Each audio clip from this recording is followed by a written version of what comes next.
वही, नबी, रसूल, नबूवत और रिसालत का मानी। अल-वही, बाबिल वही यह याहिया से मस्दर है। इसकी जमा वही आती है। ये असल में फुलूस की तरह फ़ऊल के वज़न पर है। लुग़त में इससे मुराद किसी को शरीयत मुतहरा के बारे में बताना।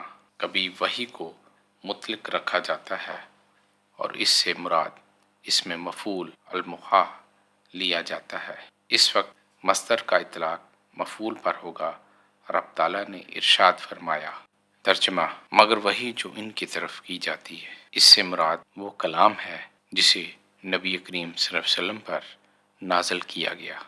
अल रसूल, इससे मुराद वो मुज़क्कर इंसान है जिस पर अमल और तबलीग के बारे में वही की जाए। ये रिसालता से फ़ऊल के वज़न पर है। इससे मुराद रब ताला का इस इंसान को यूं फरमाना जिसे वो जान ले कि मैंने तुम्हें भेजा है या मैंने तुम्हें मबऊस किया है, मेरी तरफ से पैगाम पहुंचाओ।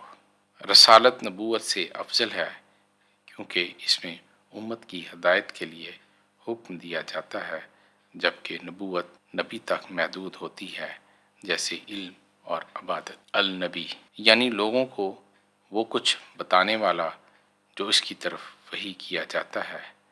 ये नबूआ से मुश्तक है। इससे मुराद रफ़अत है क्योंकि नबी का रुतबा सारी मखलूक से बुलंद होता है। अल-नबा का मानी खबर है क्योंकि ये रब ताला की तरफ से बताया है कि नबी से मुराद वो मुज़क्कर इंसान है जिस पर रब ताला अपनी शरीयत की वही करे और इसे इसकी तबलीग का हुक्म ना दे। अगर इसे तबलीग का हुक्म दे वो रसूल बन जाएगा।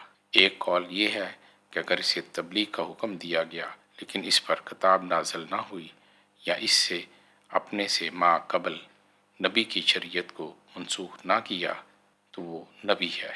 अगर इसमें ये वस्फ़ पाए जाएं तो वो रसूल है।